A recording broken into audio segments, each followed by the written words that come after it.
আসসালামু আলাইকুম এভরিওয়ান। আজকে আমি চলে যাচ্ছি বাগেরহাট জেলার হযরত খানজাহান আলী নির্মিত বিখ্যাত সেই 7 গম্বুজ মসজিদটি ঘুরে দেখতে, এবং আমার সাথে সাথে আমি আপনাদেরকেও মসজিদের সম্পর্কে কিছু ধারণা দেওয়ার চেষ্টা করব। তো সকাল সকাল বের হয়ে গেলাম এবং বের হওয়ার সাথে সাথেই বৃষ্টি শুরু, যার ফলে আমাকে ওয়েট করতে হচ্ছে একটু, এবং এই বৃষ্টি হালকা একটু থামলেই আমি রওনা দিব। তো আপনারা আমার সাথেই থাকবেন, আর দেখা হবে হয়তো 7 গম্বুজ মসজিদে গিয়ে।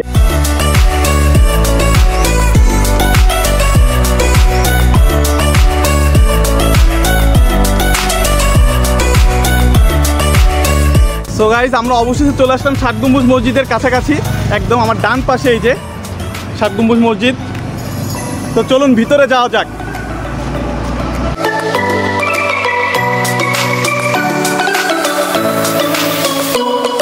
তো আপনারা যারা যারা আসবেন, এখানে টিকিট কেটে ঢুকতে হয়, মাত্র 30 টাকা টিকিটের দাম। বাংলাদেশের 3টি বিশ্ব ঐতিহ্যবাহী স্থানের মধ্যে বাগেরহাটে 1985 সালে ইউনেস্কো এই 7 গম্বুজ মসজিদের জন্য বাগেরহাটকে বিশ্ব ঐতিহ্যবাহী স্থান হিসেবে মর্যাদা প্রদান করেন। আর সেই বিশ্ব ঐতিহ্যবাহী মসজিদটা এখন আমার পিছনে দেখবেন, ওই যে 7 গম্বুজ মসজিদ।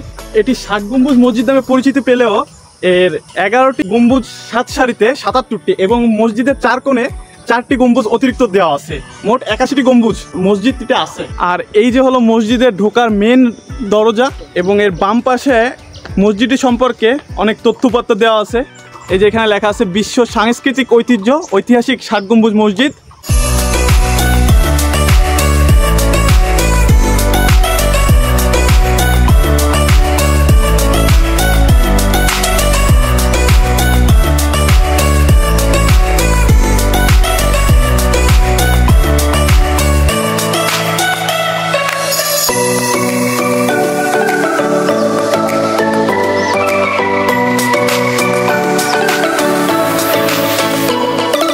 আমরা এখন সেই ঐতিহ্যবাহী মসজিদের ভিতরে ঢুকতে যাচ্ছি।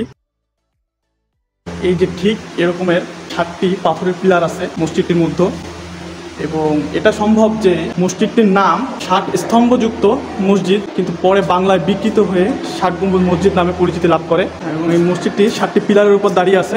লোককথায় প্রচলিত আছে যে এই পাথরগুলো নাকি হযরত খানজাহান আলী রাদিয়াল্লাহু তার অলৌকিক শক্তি বলে নদীপথে ভাসিয়ে নিয়ে এসেছিল। ফ্লোরটা দেখলেও বোঝা যায় পুরোটাই ইট দিয়ে তৈরি, এবং এই পিলারগুলা পুরোটাই পাথর দিয়ে তৈরি। 3-4টা খণ্ডে বিভক্ত আছে, নিচে একটি পাথর আছে, উপরে আর একটা পাথর। আর এখানে দেখলে দেখা যাবে এখানে একটা পাথরের জয়েন্ট আছে এই বরাবর, এবং একটা বড় পাথর, সেটার জয়েন্ট এইখানে। পাথরটি মোট 4টি খণ্ডে বিভক্ত, এবং এগুলা একে অপরের সাথে জড়িত হয়ে দাঁড়িয়ে আছে। অসাধারণ সুন্দর একটি মসজিদ, এবং একই সাথে একটি প্রত্নতাত্ত্বিক নিদর্শন বাংলাদেশের।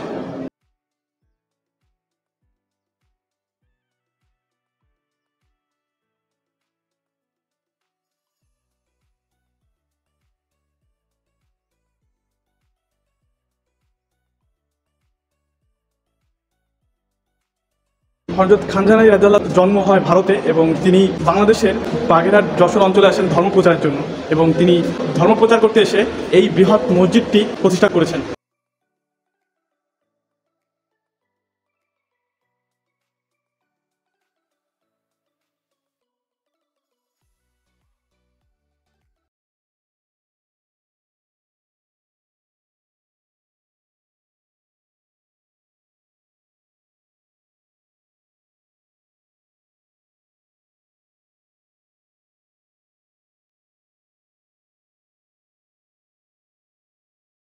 ধারণা করা হয় 1352 থেকে 1576 খ্রিস্টাব্দের মাঝামাঝি সময়ে মসজিদটি নির্মাণ করা হয়, এবং এই মসজিদটি নির্মাণ করতে যে পাথর ব্যবহার করা হয়েছে তা আনা হয়েছিল রাজমহল থেকে।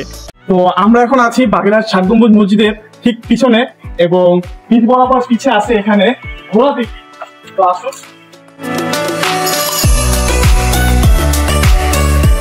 এই যে সেই ঘোড়া দিঘি। লোকমুখে প্রচলিত আছে এই দিঘিটা নাকি রাতারাতি খনন করা হয়েছিল। বিশাল দিঘি।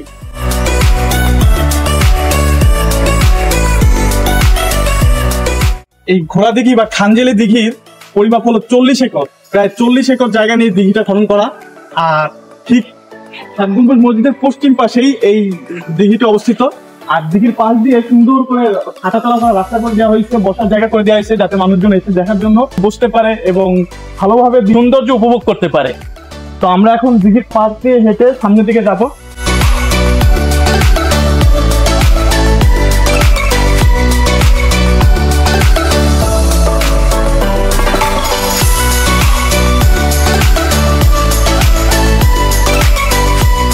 তো আমরা বের হয়ে গেলাম ষাট গম্বুজ মসজিদ থেকে। এখন ডান দিকে জাদুঘর আছে, আমরা জাদুঘরের দিকে একটু যাব। যদি জাদুঘরটা খোলা পাই তো আমরা ভিতরে দেখানোর চেষ্টা করবো, আর যদি না পাই তাহলে তো ব্যাড লাক।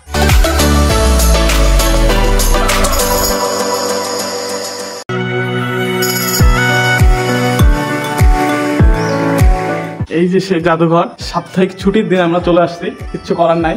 তো এই জাদুঘরের ভিতরেই আছে ধলা পাহাড় নামের কুমিরটির কঙ্কাল। Bangladeshi, and I'm going to say welcome to Bagarat. I am very pleased to see the 60 Dome Cupola today.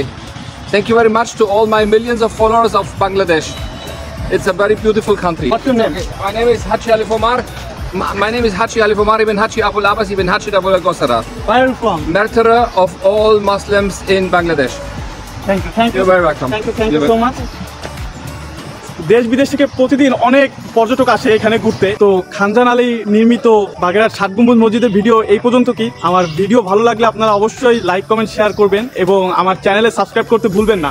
So সবাই ভালো থাকবেন, খুশি থাকবেন, আল্লাহ হাফেজ।